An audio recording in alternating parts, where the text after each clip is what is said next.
Heather, I have a lot of questions, of course, on diversity and the much-needed diversity questions that are in film. But first, let's start with Brexit. How much of a damage would it be to UK film production if actually the rules change on the quotas?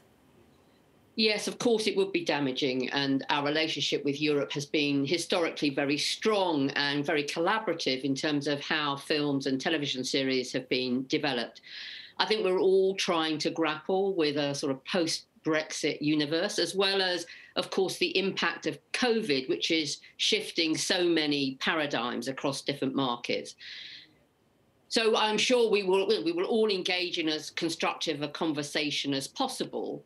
But I think we shouldn't lose sight of that this is a global industry, that in terms of garden studios, as we are engaging in many discussions, whether it be with Netflix or with others, there just is huge interest from around the world in making shows in this country, as well as the fantastic talent that is based here.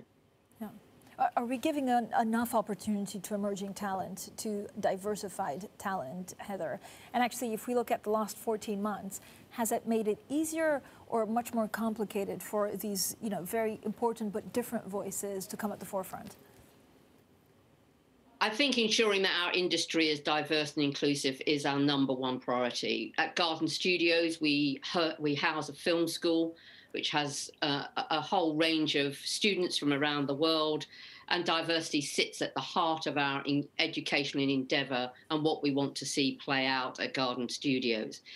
Harnessing the voice of women, people of colour, is crucial to this industry, and we've begun to see breakthroughs with some of the talent that is emerging both here and globally, ensuring that those stories reflect the stories that come from all parts of humanity.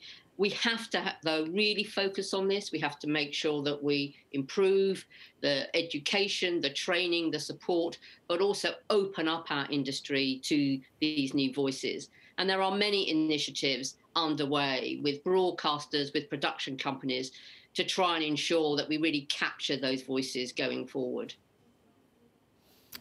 Heather, has it made it worse or easier in COVID, actually? I mean, we've had a lot of discussion about diversity and inclusion in the last 14 months. Does it translate into real action, or is it still just talk? I think it's increasingly translated into action, and you can see that through, if you just look at the recent BAFTA winner, I May Destroy You, by Michaela Cole. I think you can see some of that talent breaking through.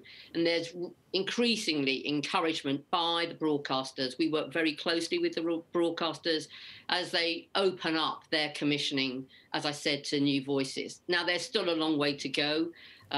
We absolutely have to stay really focused and energized around what we are doing. So I do think it's more than talk, but there's absolutely no room for complacency at this moment in time. It's like we've got green shoots coming through, and we need to really drive that growth now. So where would the growth come from, Heather? Is it, who's actually commissioning a lot of these films? I guess you always need backing, you need money for productions, and you need producers. Who do you think has more to spend and that really supports and champions some of these causes? I think what's been interesting is how across the industry, whether you're talking the streamers or the traditional broadcasters, how they've all been now thinking about what they need to do. There are more new writer initiatives. There are new writers being commissioned in ways that we didn't see before. We've seen the rise of somebody like Emerald Fennell here, who obviously recently has got global recognition for her work. So I think it's about really working at those talent pipelines and ensuring in the commissioning of films and of television series that when you look across the slate, you can see that range of voices. And as I said, I think everybody is now very mindful about this. They're thinking about it. And we just have to ensure that we all encourage each other to keep on pushing so that we do get to a position of equity. We are still a long way away from that. Thank you so much, Heather Rabbatts, there at Garden Studios Chair.